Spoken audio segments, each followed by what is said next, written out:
Hi hello Friday vlog தான் உங்க கூட ஷேர் பண்ணிக்க போகிறேங்க. இன்றைக்கி பூஜை வேலைகள் பெருசாக எதுவும் செய்யலை. பூவெல்லாம் மாற்றி விட்டுட்டு விளக்கு மட்டும் தாங்க ஏற்றியிருக்கேன்.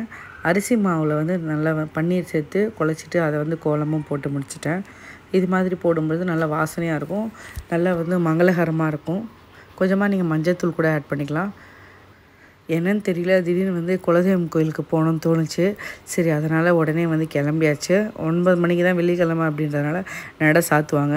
நாங்கள் ஒரு 6:30 மணி பக்கமாக வந்து வீட்டிலேருந்து கிளம்பிட்டோம். எங்களுக்கு வந்து பார்த்திங்கன்னா 1 to 1.5 hours ஆகுங்க. கண்டிப்பாக வாரத்தில் ஒரு முறையாவது இல்லை மாதத்தில் ஒரு முறையாவது குலதெய்வத்தை நம்ம போய் தரிசனம் பண்ணிட்டு வரணுங்க. ஒரு சின்ன கதை இருக்குது. ஒரு ரூமுக்குள்ளே வந்து எல்லா சுவாமிகளும் இருப்பாங்களாம். அந்த ரூமோட கதவு தான் வந்து குலதெய்வமாக. அப்போ பார்த்துக்கோங்க, அந்த குலதெய்வத்தை நம்ம திறந்தால் தான் மற்ற தெய்வங்களோட ஆசீர்வாதமும் நமக்கு வந்து கிடைக்கும். கண்டிப்பாக போகும்பொழுது நாங்கள் வந்து எப்போவுமே மாலை வாங்கிட்டு போவோம். ஸோ அதனால் மாலையும் வந்து வாங்கியாச்சு.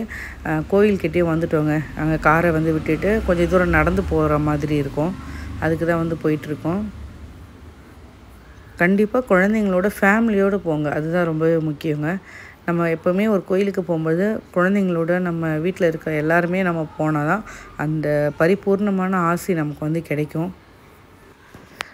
ரொம்ப மனநிறைவாக இருந்ததுங்க. அபிஷேகம் பண்ண தண்ணிலாம் இருந்தது, அவங்களே கூப்பிட்டு தெளித்து விட்டாங்க. ரொம்ப ஆசீர்வாதம் கிடைச்ச மாதிரி இருந்தது. இது ரொம்ப பிளெஸ்டாக வந்து ஃபீல் பண்ணேன். நம்ம பார்த்திங்களா, திடீர்னு நம்ம போகணுன்னு நினைக்கிறோம், அதுக்கு ஒரு காரணம் இருக்குது. இது வந்து அம்மனே வந்து ஆசீர்வாதம் பண்ணி எல்லாமே நான் பார்த்துக்கிறேன் அப்படின்ன மாதிரி சொன்ன மாதிரி ஒரு சந்தோஷங்க. நமக்கு எவ்வளோ கஷ்டம் இருந்தாலும் சரி, கண்டிப்பாக குலதெய்வத்துக்கு போனோம் அப்படின்னா கொஞ்சம் கொஞ்சமாக அதிலேருந்து நம்ம விலகி வருவோம்.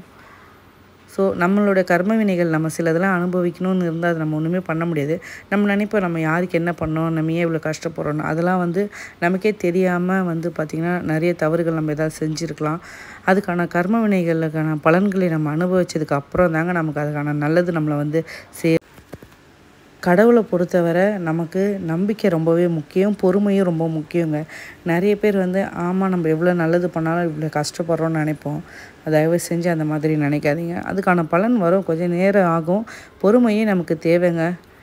ஆனால் ஒன்றுங்க, நீங்கள் தெரிஞ்சு எந்த தவறும் பண்ணாதீங்க, அவ்வளோதான். நல்லபடியாக சாமி வந்து கும்பிட்டுட்டு நாங்கள் வந்து வந்தாச்சுங்க. போகும்பொழுது பசங்க வந்து பீச்சுக்கு போகணும் கேட்டாங்க. சரி, இது வந்து கோவில் வந்து அண்ணா சாலையில் இருக்குது. ட்ரிபிள் கேனில் ரத்னா காஃபி, இங்கே வந்தோன்னே அங்கே போய் சாப்பிடுவோம். அவங்களுக்கு ரொம்பவே பிடிக்கும். சரி, நல்லாவும் இருக்கும் டேஸ்ட். அதனால் ட்ரிபிள் கேனில் இருக்கக்கூடிய ரத்னா காஃபே தான் போயிருந்தோம். இந்த வீடியோ பார்க்குற எத்தனை பேருக்கு பிடிக்கும்னு சொல்லுங்கள், அந்த ஹோட்டல் போயிருக்கீங்களா அப்படின்னு. சாம்பார் இட்லி ரொம்பவே ஃபேமஸ். ரொம்ப வருஷமாக அது இருக்கிறதுனால அந்த டேஸ்ட் அப்படியே வந்து மெயின்டைன் பண்ணுறாங்க. ஒரு டிஃப்ரெண்ட்டான டேஸ்ட் இருக்குங்க அங்கே. இட்லி சாம்பார் வந்து பார்த்திங்கன்னா ரொம்ப நல்லாயிருக்கும். பியூர் நெய்யோட வாசம் வந்து பார்த்திங்கன்னா அதில் கண்டிப்பாக இருக்குங்க. ஸோ கொஞ்சம் காஸ்ட்லி தான், இருந்தாலும் டேஸ்ட் வைஸ் ரொம்ப நல்லாயிருக்கும். எப்போயுமே போனால் சாம்பார் இட்லி தான். பசங்க வந்து பார்த்திங்கன்னா சின்னவ வந்து மசாலா தோசை, பெரிய வந்து பொடி இட்லி வாங்கினாங்க.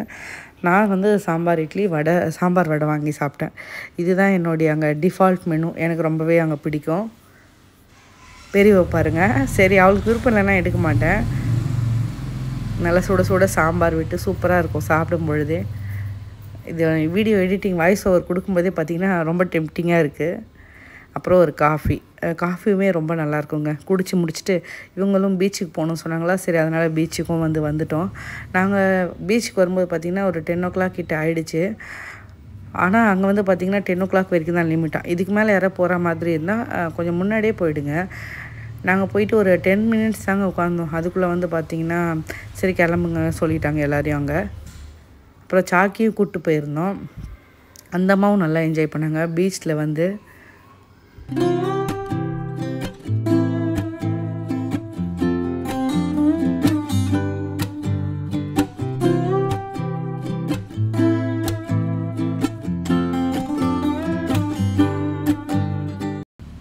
எவ்வளோ அழகாக இருக்குன்னு பாருங்கள்.